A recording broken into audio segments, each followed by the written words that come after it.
Good evening. Tonight we're reading A Christmas Carol by Charles Dickens. Part 1, Scrooge.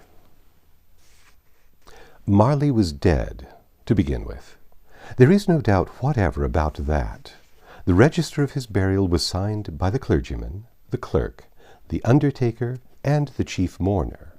Scrooge signed it, and Scrooge's name was good upon change for anything he chose to put his hand to. Old Marley was as dead as a doornail. Mind, I don't mean to say that I know of my own knowledge that there is particularly dead about a doornail. I might have been inclined myself to regard a coffin nail as the deadest piece of ironmongery in the trade, but the wisdom of our ancestors is in the simile, and my unhallowed hands shall not disturb it, or the country's done for. You will therefore permit me to repeat, emphatically, that Marley was as dead as a doornail. Scrooge knew he was dead? Of course he did. How could it be otherwise? Scrooge and he were partners for I don't know how many years. Scrooge was his sole executor, his sole administrator, his sole assign, his sole residuary legatee, his sole friend, and sole mourner. And even Scrooge was not so dreadfully cut up by the sad event, but that he was an excellent man of business on the very day of the funeral, and solemnized it with an undoubted bargain. The mention of Marley's funeral brings me back to the point I started from. There is no doubt that Marley was dead. This must be distinctly understood, or nothing wonderful can come of the story I am going to relate. If we were not perfectly convinced that Hamlet's father died before the play began, there would be nothing more remarkable in his taking a stroll at night, in an easterly wind upon his own ramparts, than there would be in any other middle-aged gentleman rashly turning out after dark in a breezy spot, say St. Paul's churchyard, for instance, literally to astonish his son's weak mind. Scrooge never painted out old Marley's name. There it stood, years afterward, above the warehouse door. Scrooge and Marley. The firm was known as Scrooge and Marley. Sometimes people new to the business called Scrooge Scrooge, and sometimes Marley. But he answered to both names. It was all the same to him.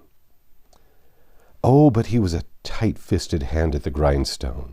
Scrooge, a squeezing, wrenching, grasping, scraping, clutching, covetous old sinner. Hard and sharp as flint, from which no steel had ever struck out generous fire. Secret and self-contained and solitary as an oyster, the cold within him froze his old features, nipped his pointed nose, shriveled his cheek, stiffened his gait, made his eyes red, his thin lips blue, and spoke out shrewdly in his grating voice. A frosty rime was on his head and on his eyebrows and his wiry chin. He carried his own low temperature always about him. He iced his office in the dog days and didn't thaw it 1 degree at Christmas. External heat and cold had little influence on Scrooge. No warmth could warm, no wintry weather chill him. No wind that blew was bitterer than he, no falling snow more intent upon its purpose, no pelting rain less open to entreaty.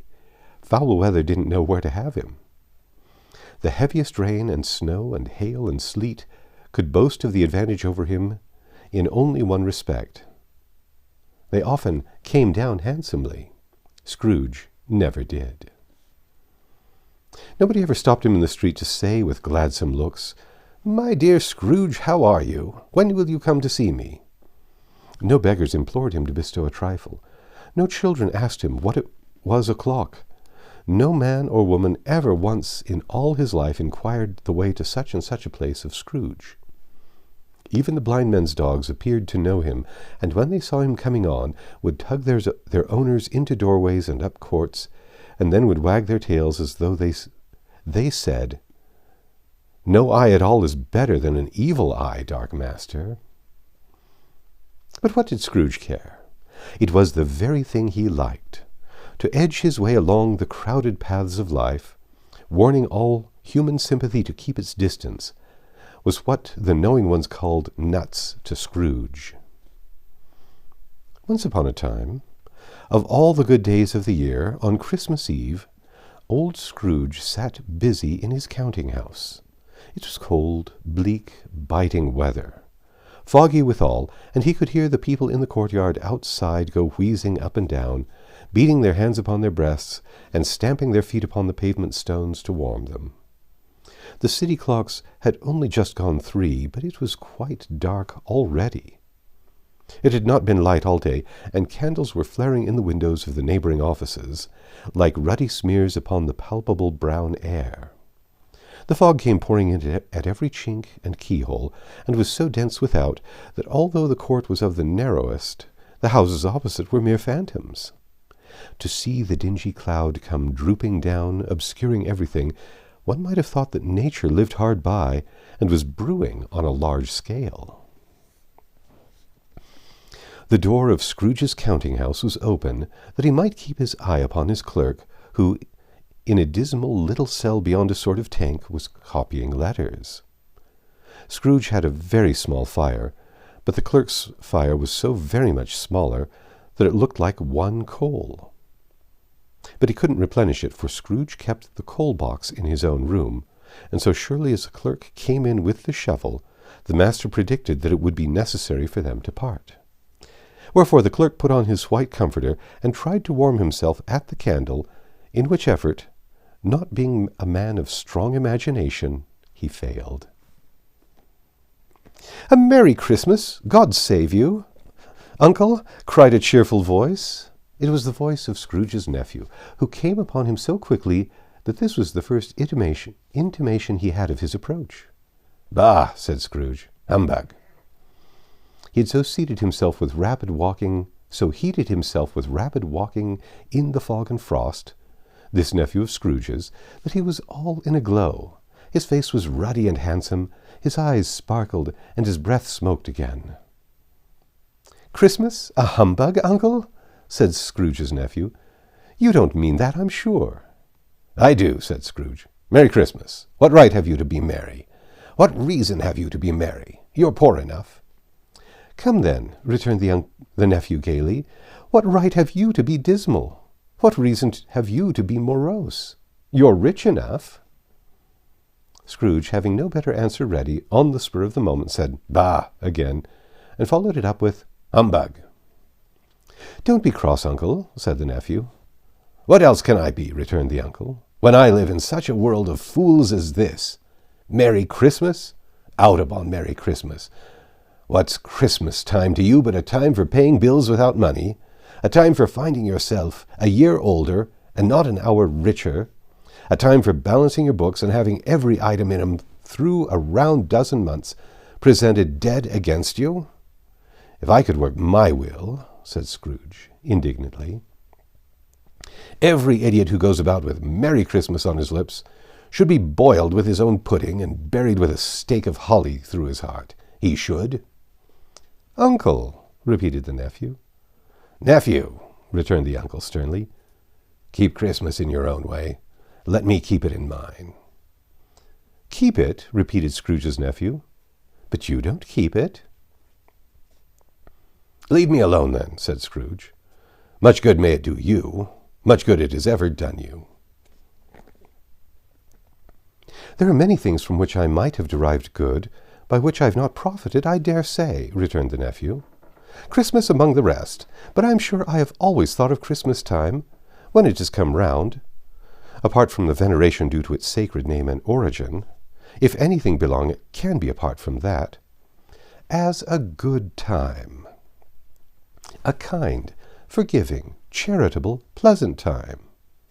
The only time I know of, in the long calendar of the year, when men and women seem by one consent to open their shut-up hearts freely, and to think of other people below them as if they really were fellow passengers to the grave, and not another race of creatures bound upon other journeys.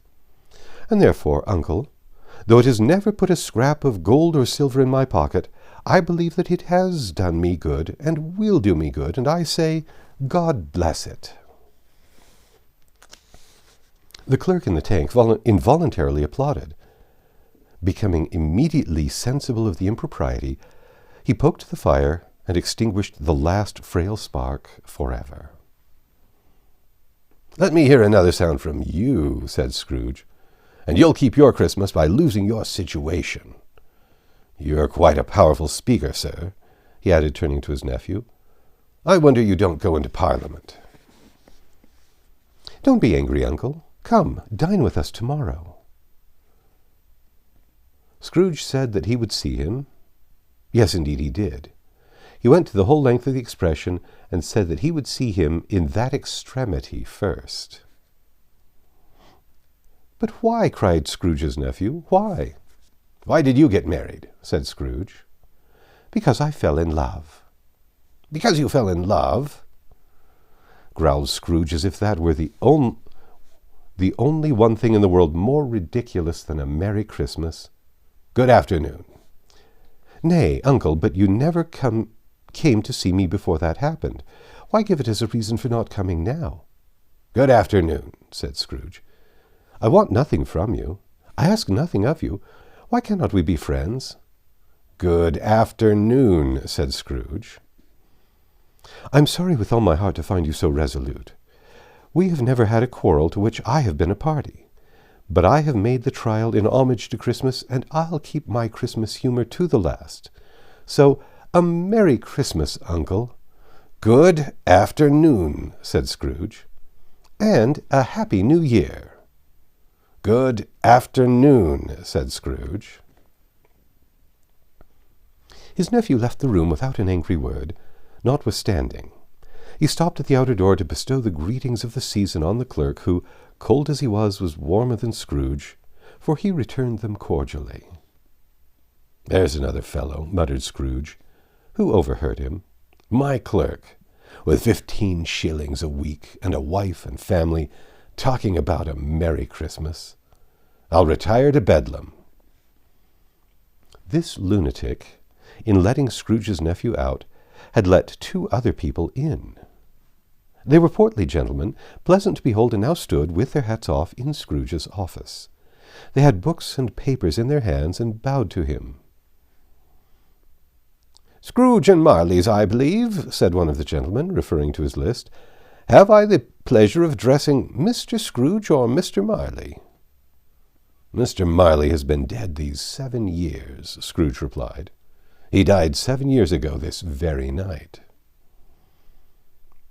"We have no doubt his liberality is well represented by his surviving partner," said the gentleman, presenting his credentials. It certainly was, for they had been 2 kindred spirits. At the ominous word liberality, Scrooge frowned and shook his head and handed the credentials back. "At this festive season of the year, Mr. Scrooge," said the gentleman, taking up a pen, "it is more than usually desirable that we should make some slight provision for the poor and destitute, who suffer greatly at the present time. Many thousands are in want of common necessaries. Hundreds of thousands are in want of common comforts, sir." "Are there no prisons?" asked Scrooge. "Plenty of prisons," said the gentleman, laying down the pen again. "And the union workhouses?" demanded Scrooge. "Are they still in operation?" "They are, still," returned the gentleman. "I wish I could say they were not." "The treadmill and the poor law are in full vigor, then?" said Scrooge. "Both very busy, sir." "Oh, I was afraid, from what you said at first, that something had occurred to stop them in their useful course," said Scrooge. "I'm very glad to hear it." "Under the impression that they scarcely furnish Christmas cheer of mind or body to the multitude," returned the gentleman, "a few of us are endeavoring to raise a fund to buy the poor some meat and drink and some means of warmth. We choose this time because it is a time of all others when want is keenly felt and abundance rejoices. What shall I put you down for?" "Nothing," Scrooge replied. "You wish to be anonymous?" "I wish to be left alone," said Scrooge. "Since you ask me what I wish, gentlemen, that is my answer." I don't make myself merry at Christmas, and I can't afford to make idle people merry. I help to support the establishments I have mentioned. They cost enough, and those who are badly off must go there. Many can't go there, and many would rather die. If they would rather die, said Scrooge, they had better do it, and decrease the surplus population. Besides, excuse me, I don't know that. But you might know it, observed the gentleman. It's not my business, Scrooge returned. It's enough for a man to understand his own business, and not to interfere with other people's. Mine occupies me constantly. Good afternoon, gentlemen. Seeing clearly that it would be useless to pursue their point, the gentleman withdrew. Scrooge resumed his labours with an improved opinion of himself, and in a more facetious temper than was usual with him. Meanwhile the fog and darkness thickened so that people ran about with flaring links, proffering their services to go before horses and carriages, and conduct them on their way. The ancient tower of the church, whose gruff old bell, as always, peeping slyly down at Scrooge out of a Gothic window in the wall, became invisible, and struck the hours and quarters in the clouds, with tremulous vibrations afterwards, as if its teeth were chattering in its frozen head up there. The cold became intense. In the main street, at the corner of the court, some labourers were repairing the gas pipes and had lighted a great fire in a brazier, round which a party of ragged men and boys were gathered, warming their hands and winking their eyes before the blaze in rapture. The water plug, being left in solitude, its overflowings sullenly congealed and turned to misanthropic ice. The brightness of the shops, where holly sprigs and berries crackled in the lamp heat of the windows, made pale faces ruddy as they passed.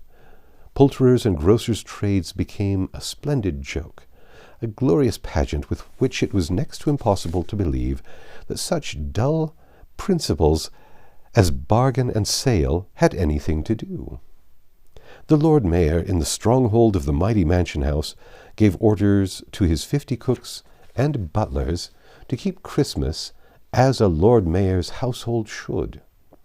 And even the little tailor, whom he had fined 5 shillings on the previous Monday for being drunk and bloodthirsty in the streets, stirred up tomorrow's pudding in his garret, while his lean wife and baby sallied out to buy the beef. Foggier yet and colder, piercing, searching, biting cold.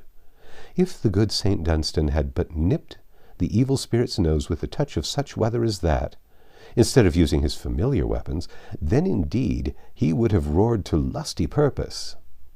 The owner of one scant young nose, gnawed and mumbled by the hungry cold as bones are gnawed by dogs, stooped down at Scrooge's keyhole to regale him with a Christmas carol, but at the first sound of "God bless you, merry gentlemen, may nothing you dismay," Scrooge seized the ruler with such energy of action that the singer fled in terror, leaving the keyhole to fog and even more congenial frost.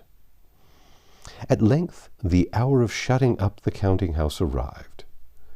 With an ill will, Scrooge dismounted from his stool and tacitly admitted the fact to the expectant clerk in the tank, who instantly snuffed his candle out and put on his hat. "You'll want all day tomorrow, I suppose," said Scrooge. "If quite convenient, sir." "It's not convenient," said Scrooge, "and it's not fair, and if I was to stop half a crown for it, you'd think yourself ill-used, I'll be bound." The clerk smiled faintly. "And yet," said Scrooge, "you don't think me ill-used when I pay a day's wages for no work." The clerk observed that it was only once a year. "A poor excuse for picking a man's pocket every 25th of December," said Scrooge, buttoning his great coat to the chin. "But I suppose you must have the whole day. Be here all the earlier next morning." The clerk promised that he would, and Scrooge walked out with a growl. The office was closed in a twinkling, and the clerk with the long ends of his white comforter dangling below his waist, for he boasted no great coat, went down a slide on Cornhill at the end of a lane of boys, 20 times in honor of its being Christmas Eve, and then ran home to Camden Town as hard as he could pelt to play at blind man's bluff. Scrooge took his melancholy dinner in his usual melancholy tavern, and having read all the newspapers, and beguiling the rest of the evening with his banker's books, went home to bed. He lived in chambers which had once belonged to his deceased partner. They were a gloomy suite of rooms in a lowering pile of building up a yard, where it had so little business to be that one could scarcely help fancying it must have run there when it was a young house, playing at hide and seek with other houses, and have forgotten the way out again. It was old enough now, and dreary enough, for no one lived there but Scrooge, the other rooms being all let out as offices.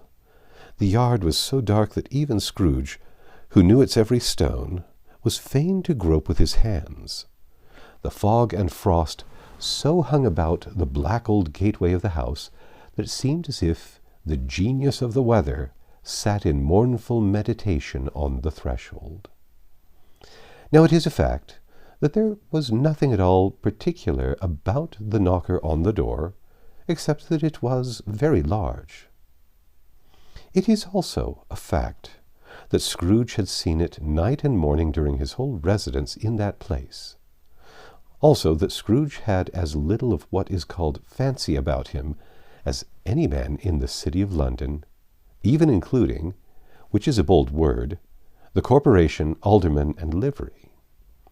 Let it also be borne in mind that Scrooge had not bestowed one thought on Marley since his last mention of his 7 years dead partner that afternoon. And then let any man explain to me, if he can, how it happened that Scrooge, having his key in the lock of the door, saw in the knocker, without its undergoing any intermediate process of change, not a knocker, but Marley's face. Marley's face. It was not in impenetrable shadow as the other objects in the yard were, but had a dismal light about it, like a bad lobster in a dark cellar. It was not angry or ferocious, but looked at Scrooge as Marley used to look, with ghostly spectacles turned up on its ghostly forehead. The hair was curiously stirred as if by breath or hot air, and though the eyes were wide open, they were perfectly motionless. That and its livid color made it horrible. But its horror seemed to be in spite of the face and beyond its control, rather than a part of its own expression. That's the end of part 1. Come back tomorrow and we'll read part 2, Marley's Ghost.